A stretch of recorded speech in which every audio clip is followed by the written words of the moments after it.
নমস্কার প্রিয় দর্শক বন্ধু, সিক্রেট অ্যাস্ট্রোলজি অ্যান্ড ইউতে আপনাদের স্বাগত জানাই। 27শে মার্চ 2026 রয়েছে রামনবমী। আর এই রাম নবমীর দিন 4 রাশি হয়ে যেতে পারেন কোটিপতি। কেন আমি হয়ে যেতে পারেন কথাটি ব্যবহার করছি, তার কারণ রয়েছে। কারণ একটি রাশিতে হাজার হাজার কোটি কোটি মানুষ রয়েছেন। প্রত্যেকেই যে কোটিপতি হবেন এমনটা কিন্তু নয়। যাদের রাশির নাম ম্যাচ করবে, এর পাশাপাশি যাদের জন্মছকে, যাদের হস্তরেখাতে রাহু শুক্র ভাগ্যভাব মজবুত অবস্থায় রয়েছে, তারাই কোটিপতি হবেন। কিন্তু যদি দেখা যায় রাশির নাম ম্যাচ করছে, রাহু শুক্র ভাগ্যভাব শুভ অবস্থায় নেই, তখন কিন্তু আপনি কোটিপতি হবেন না। অন্য দিনের থেকে কিছুটা বেশি পরিমাণ অর্থ আপনার হাতে আসবে, কিন্তু আপনি কোটিপতি হবেন না। এটাই বাস্তব সত্য কথা। এই কথাটা আপনারা যত তাড়াতাড়ি মেনে নিতে পারবেন, ততটাই আপনার জন্য উপকার। কিন্তু এমন অনেক মানুষ রয়েছে যারা কমেন্ট বক্সে কমেন্ট করছেন, হোয়াটসঅ্যাপে কমেন্ট করছেন, রাশির নাম ম্যাচ করছে, কিন্তু হাতে অর্থ আসছে না। তার কারণ নিজস্ব যে জন্মছক বা আপনার যে হস্তরেখা, সেখানে সমস্ত গ্রহের পজিশান কেমন অবস্থায় রয়েছে সেটি অবশ্যই দেখে নিতে হবে। বিশেষ করে দেখতে হবে রাহুর অবস্থান, শুক্র গ্রহের অবস্থান এবং ভাগ্যভাবের অবস্থান। সব যদি ঠিকঠাক থাকে কোটিপতি হবেন। সব যদি ঠিকঠাক না থাকে তবে প্রথমে রাহুকে শুভ করুন, ভাগ্যভাবকে শুভ করুন এবং শুক্র গ্রহকে শুভ করুন। তার জন্য আপনি খুব কম খরচে পাওয়ার কবচ ধারণ করতে পারেন। যারা এই পাওয়ার কবচ পেতে চাইছেন তারা নিচের দেওয়া হোয়াটসঅ্যাপ বুকিং নাম্বারে যোগাযোগ করে নেবেন। এছাড়াও যারা খুব কম খরচে নিজের জন্মছক বিচার করাতে চাইছেন, হস্তরেখা বিচার করাতে চাইছেন, তারাও নিচের দেওয়া হোয়াটসঅ্যাপ বুকিং নাম্বারে যোগাযোগ করে নেবেন। এবার আসি রাশির কথায়। তার আগে আমি জানাবো এই দিনের শুভ মুহূর্ত, অশুভ মুহূর্ত এবং চন্দ্র নক্ষত্রের অবস্থান। এই দিন চন্দ্র থাকছে মিথুন রাশিতে এবং কর্কট রাশিতে। মিথুন রাশিতে থাকছে সকাল 9টা 37 পর্যন্ত। এরপর চন্দ্র প্রবেশ করে যাবে কর্কট রাশিতে। এই দিন চন্দ্র থাকছে পুনর্বসু নক্ষত্রে এবং পুষ্যা নক্ষত্রে। পুনর্বসু নক্ষত্রে থাকছে দুপুর 3টে 25 পর্যন্ত। এরপর প্রবেশ করবে অত্যন্ত শুভ নক্ষত্র, সেটি হচ্ছে পুষ্যা নক্ষত্রে। এর পাশাপাশি এই দিন থাকছে শুক্ল পক্ষের নবমী তিথি, অর্থাৎ রামনবমী তিথি।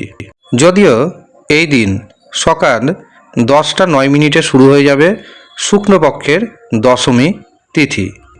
এই দিন রাহু সময় শুরু হচ্ছে সকাল 10টা 11 এবং রাহু সময় থাকছে সকাল 11টা 42 পর্যন্ত। রাহু সময় যেহেতু দিনের সবচেয়ে অশুভ সময়, অশুভ সময়ে কোনো শুভ কাজ করবেন না, শুভ যাত্রা করবেন না, কাউকে অর্থ ধার দিবেন না, ব্যবসাতে শেয়ার বাজারে ফাটকাতে কোনো প্রকার অর্থ নিবেশ করবেন না। এই দিন প্রথম যে শুভ মুহূর্তটি পাচ্ছি সেটি শুরু হচ্ছে সকাল 7টা 15 থাকছে সকাল 10টা 29 পর্যন্ত। এরপর দুপুর 11টা 49 শুরু হবে অভিজিৎ মুহূর্ত এবং সেটি থাকবে দুপুর 12টা 55 পর্যন্ত। এরপর দুপুর 2টা 32 থেকে শুরু হবে অমৃত সময়, থাকবে বিকেল 4টে 9 পর্যন্ত। অতিরিক্ত শুভ সময় হিসাবে আমরা পাচ্ছি বিকেল 5টা 46 থেকে রাত্রি 8টা 56 পর্যন্ত। আপনার যদি কোনো গুরুত্বপূর্ণ কাজ করার থাকে বা কোনো শুভ কাজ করবেন ভাবছেন, তবে শুভ সময়কে বেছে নিন, অভিজিৎ মুহূর্তকে বেছে নিন অথবা অমৃত সময়কে বেছে নিন। এই দিন প্রথম যে রাশির কোটিপতি হওয়ার যোগ তৈরি হচ্ছে সেটি হলো কর্কট রাশি। কর্কট রাশির জাতক জাতিকাদের অর্থনৈতিক উপার্জন বাড়বে, নিজের মধ্যে আত্মবিশ্বাস অনেকটাই বৃদ্ধি পাবে। জীবনসাথীর কাছ থেকে আপনি সম্পূর্ণরূপে সহযোগিতা পাবেন। এই দিন আপনি যে কাজে হাত দিবেন সেই কাজে সাকসেস আসবে। শেয়ার মার্কেট থেকে, ফাটকা থেকে আপনার হাতে এসে যেতে পারে বড় পরিমাণ অর্থ। কর্কট রাশির ভাগ্যে শুভ সংখ্যা 2, 7, 9। দ্বিতীয় যে সৌভাগ্যশালী রাশির নাম পাচ্ছি সেটি হলো কন্যা রাশি।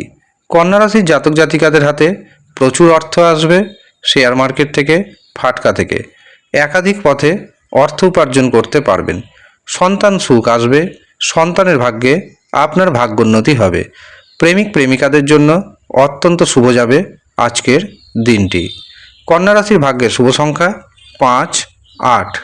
তৃতীয় যে রাশির নাম পাচ্ছি সেটি হলো বৃশ্চিক রাশি। বৃশ্চিক রাশির জাতক এবং জাতিকাদের দারুণভাবে ভাগ্যোন্নতি যোগ তৈরি হচ্ছে। কাজেই ভাগ্যের সাপোর্ট পাবেন, আটকে থাকা অর্থ ফেরত আসবে। পেন্ডিং কোনো কাজ শুরু করতে চাইলে আজকের দিনে শুরু করতে পারেন। ভাইয়ের সাথে, বোনের সাথে শুভ যোগাযোগ থাকবে। এমনকি ব্যবসাতে নতুন নতুন যোগাযোগ আসবে। শেয়ার মার্কেট থেকে, ফাটকা থেকে আপনার হাতে এসে যেতে পারে হঠাৎ করেই বড় পরিমাণ অর্থ। বৃশ্চিক রাশির ভাগ্যের শুভ সংখ্যা পাচ্ছি 3 এবং 9। শেষ যে রাশির নাম উঠে আসছে সেটি হলো মকর রাশি। মকর রাশির জাতক এবং জাতিকাদের ভাগ্যোন্নতির যোগ তৈরি হচ্ছে। যাদের বিবাহে বাধা ছিল, বিবাহে বাধা দূর হবে, বিবাহে শুভ যোগাযোগ আসবে। শেয়ার মার্কেট থেকে, ফাটকা থেকে হঠাৎ করেই বড় অ্যামাউন্টের অর্থপ্রাপ্তি যোগ তৈরি হচ্ছে। এছাড়াও সম্পত্তির যোগ রয়েছে। শ্বশুরবাড়ির লোকজনদের কাছ থেকে আপনি নানা রকমভাবে উপকৃত হতে চলেছেন। মকর রাশির ভাগ্যের শুভ সংখ্যা 3, 6, 8।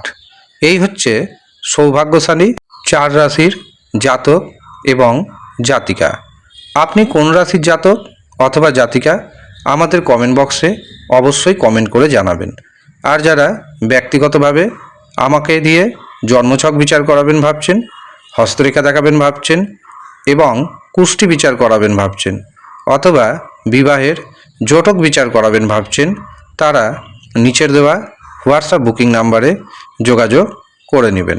সামান্য পরিমাণ অর্থ পারিশ্রমিক হিসাবে প্রদান করতে হবে।